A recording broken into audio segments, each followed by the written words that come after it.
көптөгөн реформаларды кылган партия, эң таза партия, өкмөттү толук кандуу курганга мүмкүнчүлүгү жеткен партия дал ушул Республика партия болду. Жогорку кеңешке, парламентке келсек, мына өзүбүздүн суу тагып кетип атат, Өзбекстанга кирип атат. Ошол суубузга мини гэстерди куруп, заманбап эт иштете турган комбинаттар курулуш керек, сүттү иштетишибиз керек. 4 октябрда шайлоого катышыңыздар. Менин бир добушум эмнеге жарамак эле? Мен шайлоого катышпай койсом, эмне болмок эле дебеңиздер. Бул сиздерге келген аманат, Кудайдын астында жооп бере турган аманат. Сөзсүз ар бир добушка жооп беребиз. Барбай койсок да жооп беребиз. Ошондуктан аманатты Кудайдын астынан кутулуңуздар. Бирок ал аманатты таза партияга, таза адамдарга салып бериңиздер.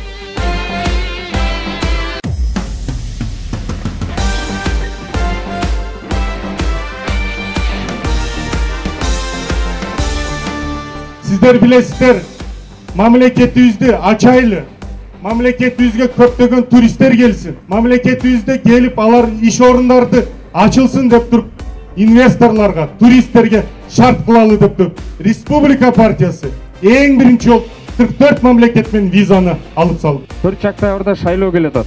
Шайлоону элибиз бир кенен ойлонуп, ар бир партиянын программа платформасын карап, катарында кандай жарандар жүрөт, кандай кандидаттар жүрөт карап тандоо кылсаңыздар. 4-ндө кабинкага шайлоочу менен экөө гана кирет. Бирөө өзүнүн абийири, анан бир Кудай.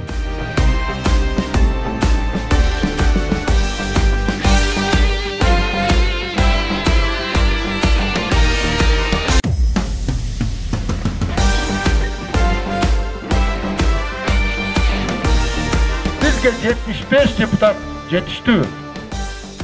Андан кийин келгенден кийин ар бир депутаттын эл менен байланышы жоголуп калбас үчүн биз мыйзамга дагы сунуштап атабыз.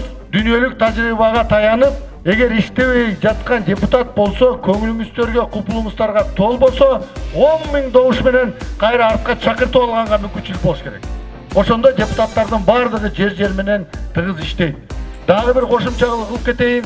Партиялык система менен шайлангандан кийин сиздердин бул сүлүктүнүн проблемаларын жалгыз Назарали Арипов, же бул Жеңиш Баке, же болбосо жигитибиз чечпеш керек. Сиздер партияга добуш берип атасыңар. Демек, уткан партия, келген партия, сиз колдоп берген партияңыздардын ар бир депутаты бул сүлүктүнүн депутаты болуш керек.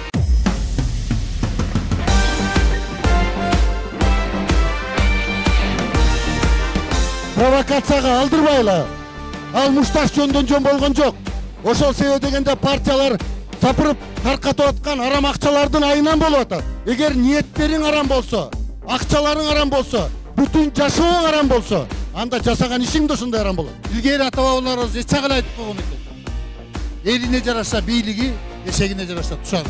Ата бабаларыбыз эч жагы эле мунун баарын билген экен. Ошон үчүн биз кандай добуш берсек, 4 октябрь күнү кабинага киресиздер.